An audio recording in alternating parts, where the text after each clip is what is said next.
तो प्यारे बच्चों, बहुत बहुत नमस्कार। आशा और उम्मीद फिर से यही है कि आप सब बहुत अच्छे हैं और अपने अपने घरों में सुरक्षित रहकर पढ़ाई कर रहे हैं। बच्चे लोग, अभी अपन आज देखेंगे विद्युत क्षेत्र की तीव्रता वेक्टर ई एवं विद्युत विभव v में संबंध। प्यारे प्यारे बच्चों, विद्युत क्षेत्र की तीव्रता आप फर्स्ट चैप्टर में पढ़ चुके हो और आप समझ गए हो कि विद्युत क्षेत्र की तीव्रता कितनी इंपॉर्टेंट चीज़ है। विद्युत विभव बच्चे हम इस चैप्टर में पढ़ चुके हैं, डेफिनेशन इसके बारे में पढ़ चुके हैं। ये भी एक बहुत इंपॉर्टेंट चीज़ है। और हम ये भी जानते हैं बच्चे कि विद्युत क्षेत्र की तीव्रता सदिश राशि है और विद्युत विभव प्यारे बच्चों एक अदिश राशि है। तो आज हम इसके बारे में इसमें एक संबंध पढ़ेंगे कि दोनों इंपॉर्टेंट चीज़ इलेक्ट्रिसिटी को बढ़िया तरीके से डिफ़ाइन करती हैं, विद्युत को बढ़िया तरीके से डिफ़ाइन करने में मदद करती हैं। तो हमें दोनों में संबंध पता होना चाहिए। तो अभी मैं इस वीडियो में आपको इस संबंध का व्यंजक बताऊंगा और अगले वीडियो में बच्चे अपन न्यूमेरिकल की चर्चा करेंगे। जो मैंने 2 न्यूमेरिकल बताए थे बच्चे, नोट्स आपको पहले ही भेज चुका हूँ पीडीएफ। तो उस पीडीएफ में जो 2 न्यूमेरिकल हैं वैसे क्वेश्चन बनते हैं, तो उसका एक मैं बता दूंगा बच्चे, एक आप खुद से कर लेना। ठीक है बच्चे। तो विद्युत क्षेत्र की तीव्रता एवं विद्युत विभव में संबंध। तो मान लिया बच्चे यहाँ पे कोई आवेश है, मैं भी आपकी जो नोट्स है ओपन कर लूँ क्योंकि ताकि मैं सेम करूं और हम दोनों का अलग अलग ना हो। नहीं तो आप कहोगे बच्चे नोट्स कुछ देते हो और कराते कुछ और हो। तो मान लिया बच्चे यहाँ पे एक प्लस क्यू आवेश है जिसके कारण बच्चे, और इससे r दूरी पर स्थित एक बिंदु P है, r दूरी पर स्थित एक बिंदु P है प्यारे बच्चों, जहाँ हमें विद्युत क्षेत्र की तीव्रता E और विद्युत विभव V की गणना करनी है। एक ही पॉइंट पे जब दोनों चीज़ देखेंगे हम कि इसी पॉइंट में विद्युत क्षेत्र क्या है, इसी पॉइंट में विद्युत विभव क्या है, तब तो दोनों में कुछ ना कुछ समानता हम निकाल पाएंगे। अब देखो बच्चे आप सभी जानते हो कि विद्युत विभव क्या है। सभी प्यारे बच्चों को पता होगा कि विद्युत E इज इक्वल टू, देखो पहले विद्युत क्षेत्र है E is equal to F upon Q होता है बच्चे, है ना। सॉरी, अपन क्या बोल रहे थे, विद्युत विभव। तो बच्चे विद्युत विभव क्या है आप सबको पता है। विद्युत विभव की परिभाषा क्या होती है कि अनंत से किसी बिंदु आवेश को विद्युत क्षेत्र के किसी बिंदु में लाने तक किए गए कार्य को हम विद्युत विभव कहते हैं। इसकी परिभाषा होती है बच्चे W अपॉन Q नॉट। तो Q नॉट आवेश को अनंत से, है ना बच्चे, Q नॉट आवेश को अनंत से विद्युत क्षेत्र के किसी बिंदु तक लाने में किए गए कार्य W और इस Q नॉट के अनुपात को हम क्या बोलते हैं बच्चे, विद्युत विभव कहते हैं। ये डेफिनेशन आपको पता है।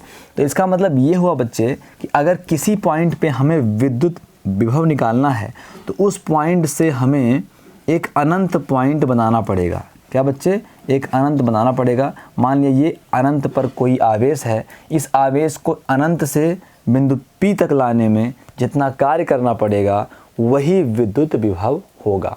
अब बच्चे समस्या ये है कि अनंत कितना दूर है हमें नहीं पता, अनंत क्या है वास्तव में हमें वो भी नहीं पता, है ना बच्चे। अनंत कितना दूर है, अनंत क्या है, हमें ये बात भी नहीं पता। तो जब अनंत बहुत बड़ा है तो किया गया कार्य बहुत बड़ा होगा, और बहुत बड़ा बच्चे हम नहीं निकाल पाएंगे, ये कुछ फिक्स नहीं है।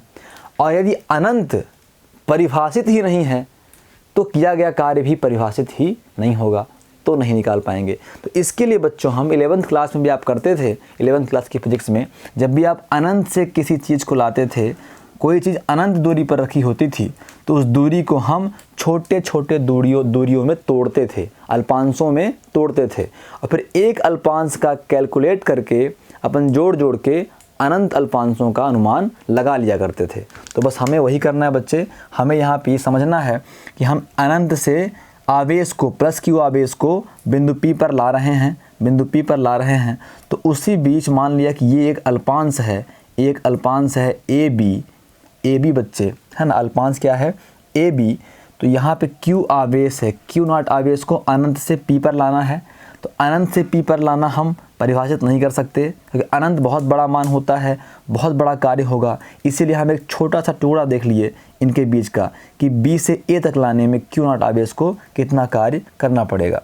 तो अगर बच्चे मैं इस डिस्टेंस को स्मॉल डिस्टेंस dr कर लूँ, अल्पांश है, अगर अल्पांश है तो अल्पांश दूरी भी होगी, दूरी को r से दर्शाते हैं तो अल्प दूरी dr होगी। d हमेशा अति सूक्ष्म परिवर्तन को दर्शाता है, तो मतलब b से a में परिवर्तन कितना हो रहा है बच्चे, dr हो रहा है। ठीक है प्यारे बच्चों, dr डिस्टेंस बोल सकते हो या फिर परिवर्तन बोल सकते हो। तो अभी बच्चों हमें एक बात देखनी है कि इस पॉइंट पे हमें विद्युत विभव निकालने के लिए हमने इसकी कल्पना करी, अनंत की, अनंत से उठा के लाए यहाँ तक, कार्य नहीं निकाल पाए, इसलिए अपन अल्पांश ले लिए dr का। ठीक है बच्चे, अब इसके बाद आपको समझना है एक चीज़ कि अपन बिंदु P पर विद्युत क्षेत्र की तीव्रता तो निकाल सकते हैं KQ/r²। ठीक है बच्चे, इस r के हिसाब से हो जाएगा। अभी अपन को आप ये सब लिख लें, माना एक बिंदु आवेश Q है, जो अपन करते हैं डायग्राम में वही लिखते हैं। तो माना एक बिंदु आवेश Q है जिससे r दूरी पर स्थित एक बिंदु P पर विद्युत क्षेत्र की तीव्रता भी और विद्युत विभव भी ज्ञात करना है। इसके लिए हम विद्युत विभव के लिए इसके लिए हम आवेश Q0 को अनंत से इनफाइनाइट से बिंदु P तक लाते हैं, इनफाइनाइट से बिंदु P तक लाते हैं।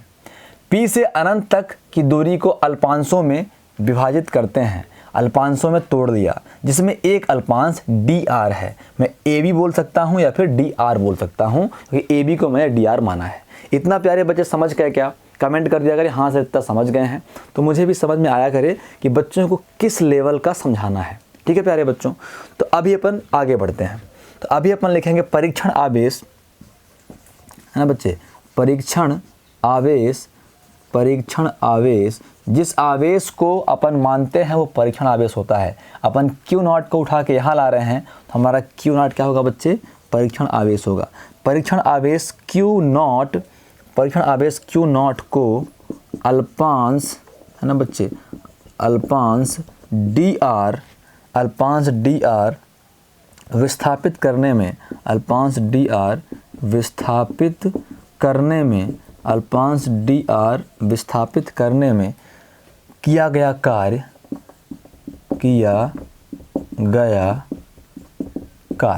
तो बच्चे कार्य क्या होता है, W होता है, लेकिन पूर्ण कार्य होता है।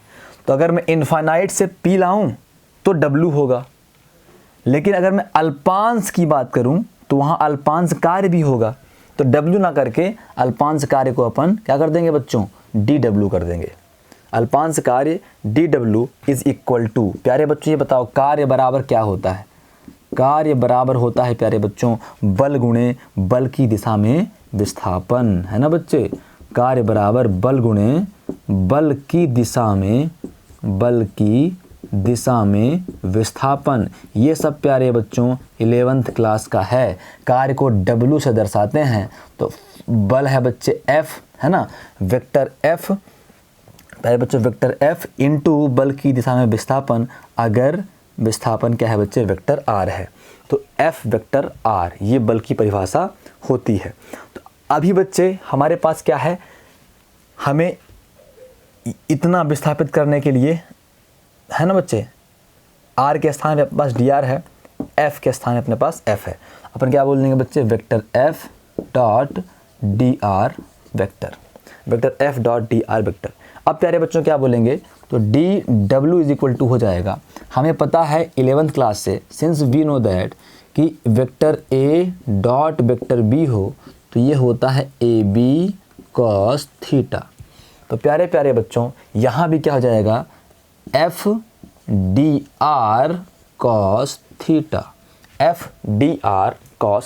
है ना बच्चे, FDR cos थीटा।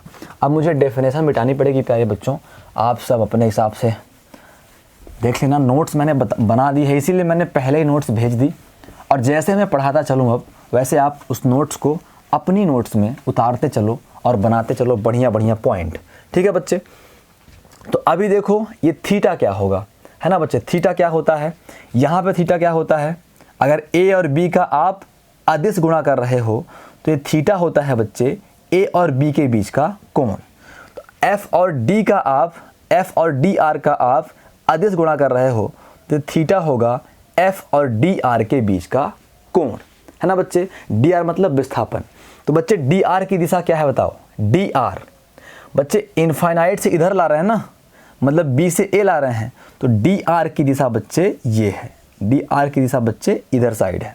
ठीक है प्यारे बच्चों, मतलब मैं अगर यहाँ से डी आर की दिशा का एरो लगाऊं तो डी आर की दिशा बच्चे किधर है, डी आर की दिशा प्यारे बच्चों इधर साइड है।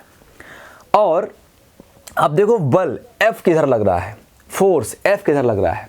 बच्चे आप ये बताओ, ये प्लस का आवेश होता है ना, प्लस का आवेश होता है, और ये जो Q0 है परीक्षण आवेश, हम शुरुआत से प्लस का ही ले रहे हैं। ठीक है बच्चे, तो जब हम इस आवेश को इधर लाने का प्रयास कर रहे हैं विद्युत विभव के लिए, तो बच्चे इस प्लस आवेश के कारण इस प्लस आवेश में आकर्षण होगा या प्रतिकर्षण होगा, है ना बच्चे, अट्रैक्ट करेगा या रिपल करेगा, बताओ आप।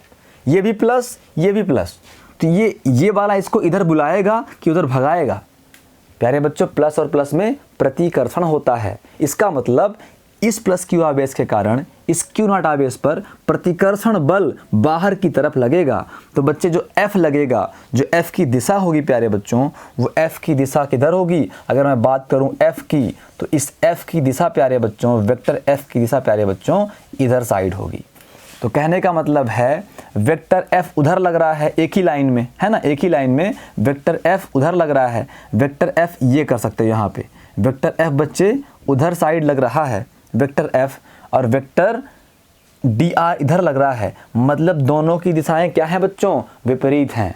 तो मैंने पहले ही बताया है कि समान दिशा में 0 डिग्री कोण बनता है, समान दिशा में 0 डिग्री का एंगल बनता है। जब दोनों समान दिशा में होते हैं बच्चे तो 0 डिग्री का एंगल बनता है। लेकिन जब दो चीज़ें विपरीत दिशाओं में होती हैं प्यारे बच्चों, तो इनके बीच 180 डिग्री का कोण बनता है प्यारे प्यारे बच्चों। तो ये बिल्कुल आपको ध्यान रहे कि समान दिशा है तो 0 डिग्री कोण, विपरीत दिशा है तो 180 डिग्री का एंगल। हम बोलेंगे बच्चे, हम बोलेंगे सिंस थीटा, जहाँ theta, sin theta is equal to 180 degree, क्योंकि वेक्टर F एवं वेक्टर dr की दिशाएं क्या हैं बच्चे, विपरीत हैं। अब जैसे इस नोट्स में मैंने यही नहीं लिखा विपरीत हैं, तो ये सब भी आपको ऐड करते चलना है। विपरीत हैं की दिशाएं क्या है बच्चों, विपरीत हैं, क्योंकि वेक्टर F एवं dr की दिशाएं विपरीत हैं, इसलिए theta is equal to 180 degree होगा। तो बच्चों dw is equal to F dr cos, theta के स्थान पे क्या रखेंगे बच्चों, 180 डिग्री रखेंगे। अब सभी प्यारे बच्चों को पता है कि cos जो 180 डिग्री होता है बच्चों, वो -1 होता है। क्या होता है बच्चे, cos 180 डिग्री -1 होता है। तो यहाँ से dw is equal to F dr cos 180 के स्थान पे कर दें -1, तो dw is equal to F dr, ये माइनस पहले लग जाएगा, ये हमारा इक्वेशन नंबर फर्स्ट हो जाएगा। dw is equal to minus F dr, ये प्यारे बच्चों हमारा इक्वेशन नंबर फर्स्ट हो जाएगा। तो अभी अपन देखें, अब इक्वेशन नंबर फर्स्ट में हमारे क्या खासियत है ना बच्चे, इक्वेशन नंबर फर्स्ट में क्या खासियत है, इससे अपन क्या और कर सकते हैं। ठीक है बच्चे, इससे अपन क्या और कर सकते हैं। तो इसको डायग्राम को मिटा दें बच्चे। अब डायग्राम में कोई खास रोल है नहीं, तो अपन डायग्राम को जो है बच्चों मिटा देते हैं।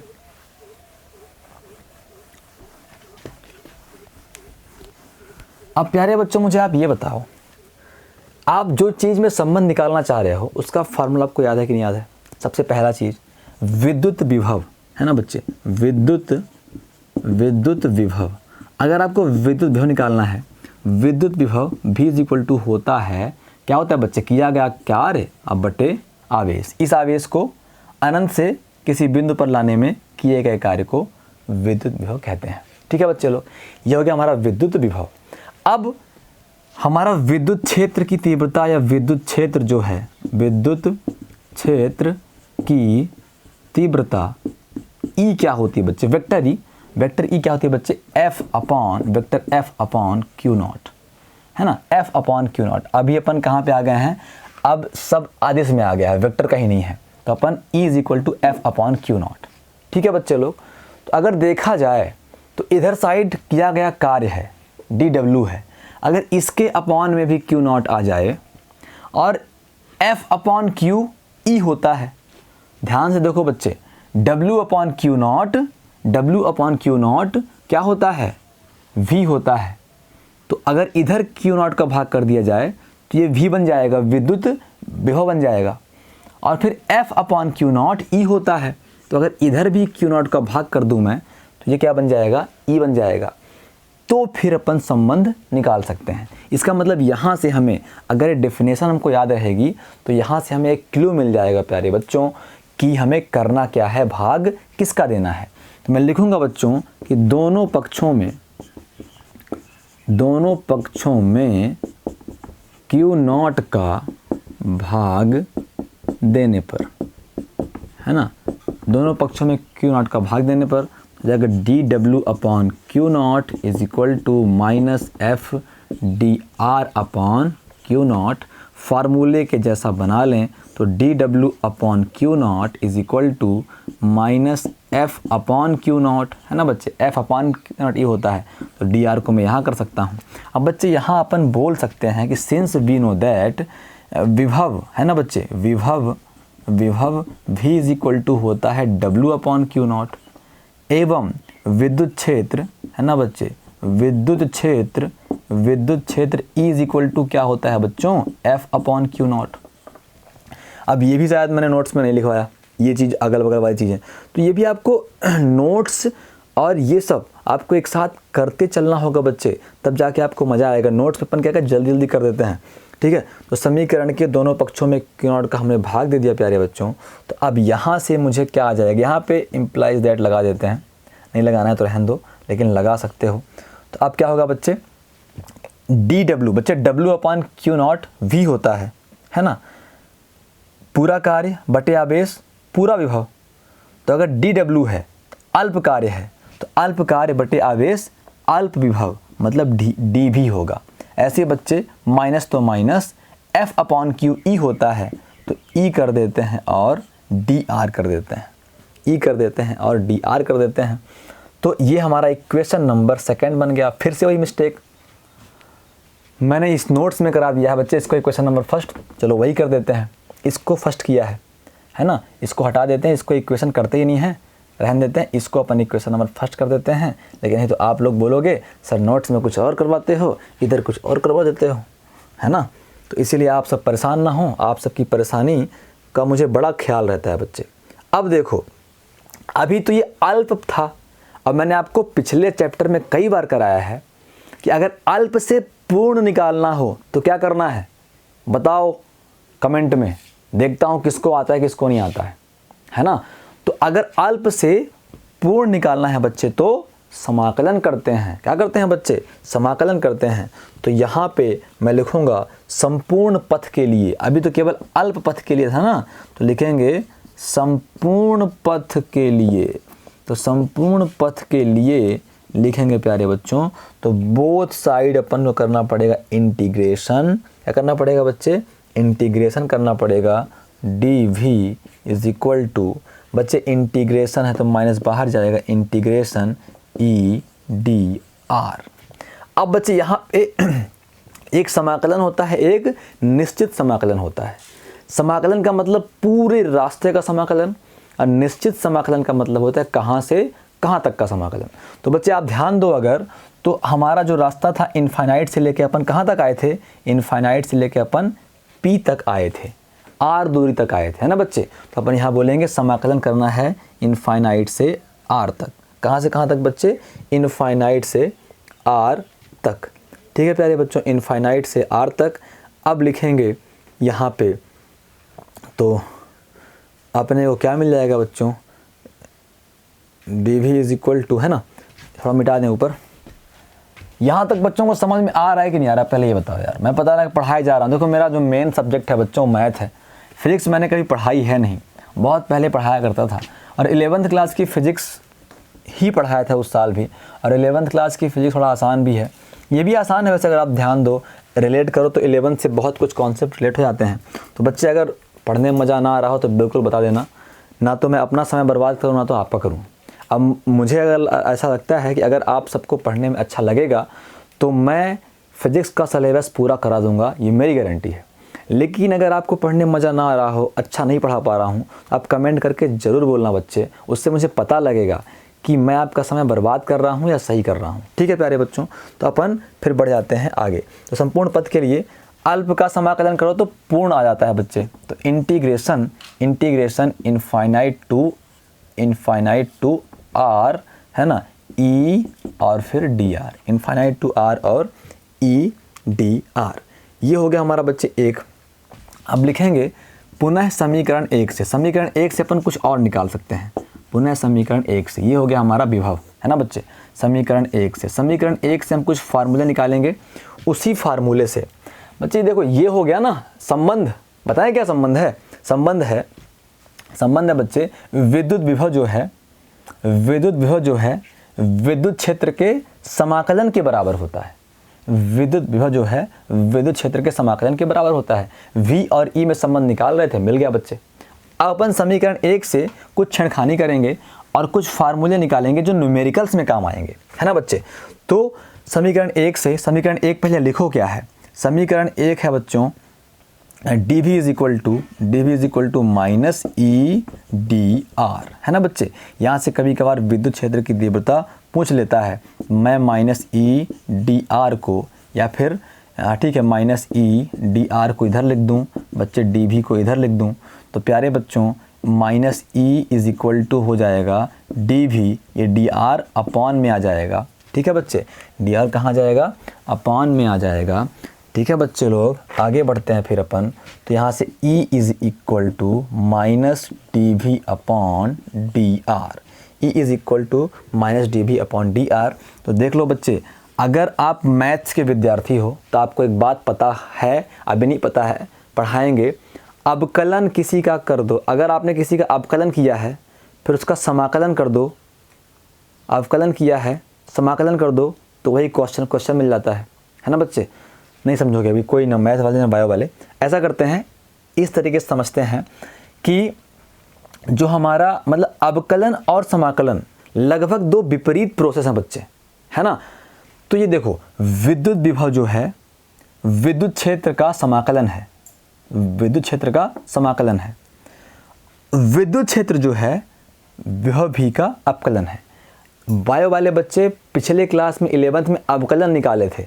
अवकलन का मतलब होता है बच्चे d upon d x, x के सापेक्ष d upon d x, r के सापेक्ष है तो डी अपॉन डी आर, राम के सापेक्ष है तो डी अपॉन डी राम। तो बच्चे यहाँ पे डी आर है, डी अपॉन डी आर मतलब V का अवकलन हो रहा है R के सापेक्ष। तो कहने का मतलब ये है कि विद्युत क्षेत्र की तीव्रता विद्युत विभव के अवकलन के बराबर होती है। और मैंने बोला अवकलन का उल्टा समाकलन, समाकलन का उल्टा अवकलन।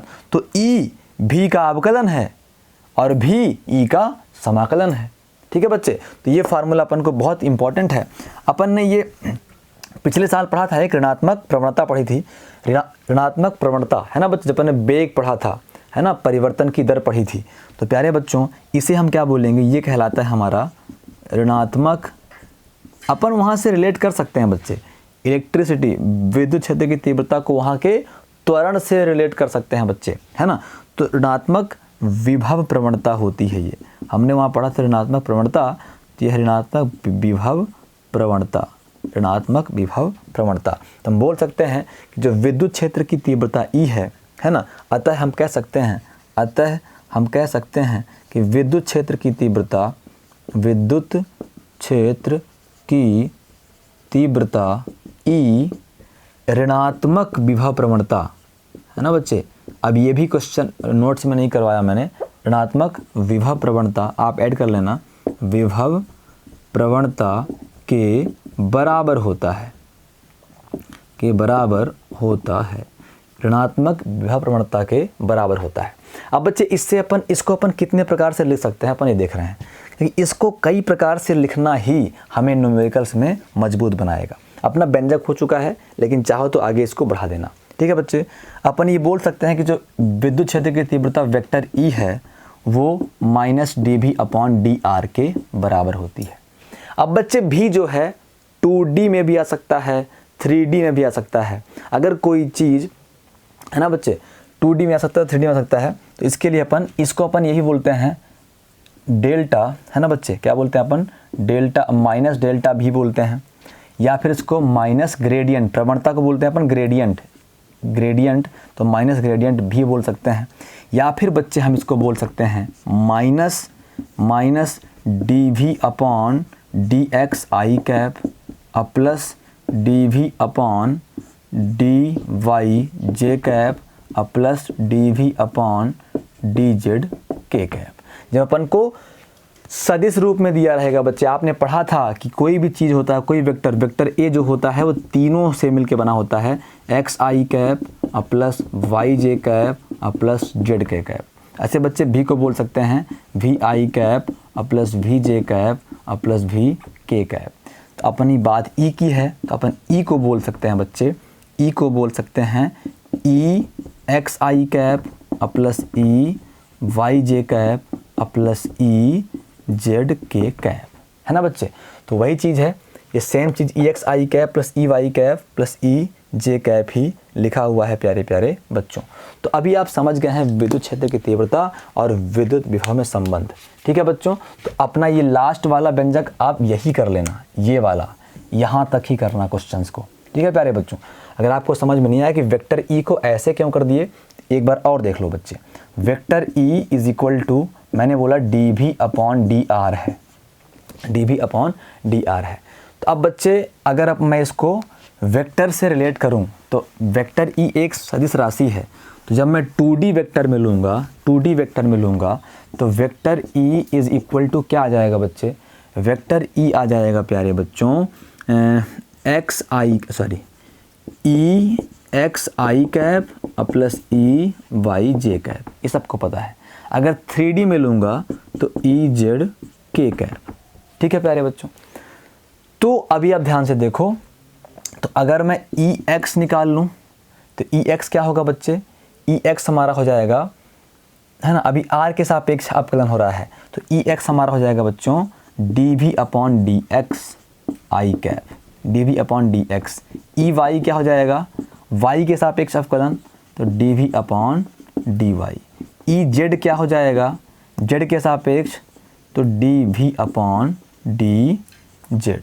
तो बस वही बात है, अपन इसको यहाँ पुट कर देंगे तो vector E is equal to आ जाएगा कितना बच्चे, E x d v upon d x i cap plus d v upon d y j cap plus d v upon d z k cap. तो बस वही बात है बच्चे, अपन इसका न्यूमेरिकल में यूज करने वाले हैं। तो आप इसको याद रखना, है ना, कि वेक्टर ई को हम कितने प्रकार से लिख सकते हैं। एक तो ऐसा भी कर सकते हैं, ऐसा भी कर सकते हैं, ऐसा भी कर सकते हैं और ऐसा भी कर सकते हैं। तो ये और ये बहुत इंपॉर्टेंट है। तो बच्चे जल्दी मिलते हैं आज ही अगले वीडियो में न्यूमेरिकल्स के साथ, तब तक के लिए बहुत बहुत नमस्कार।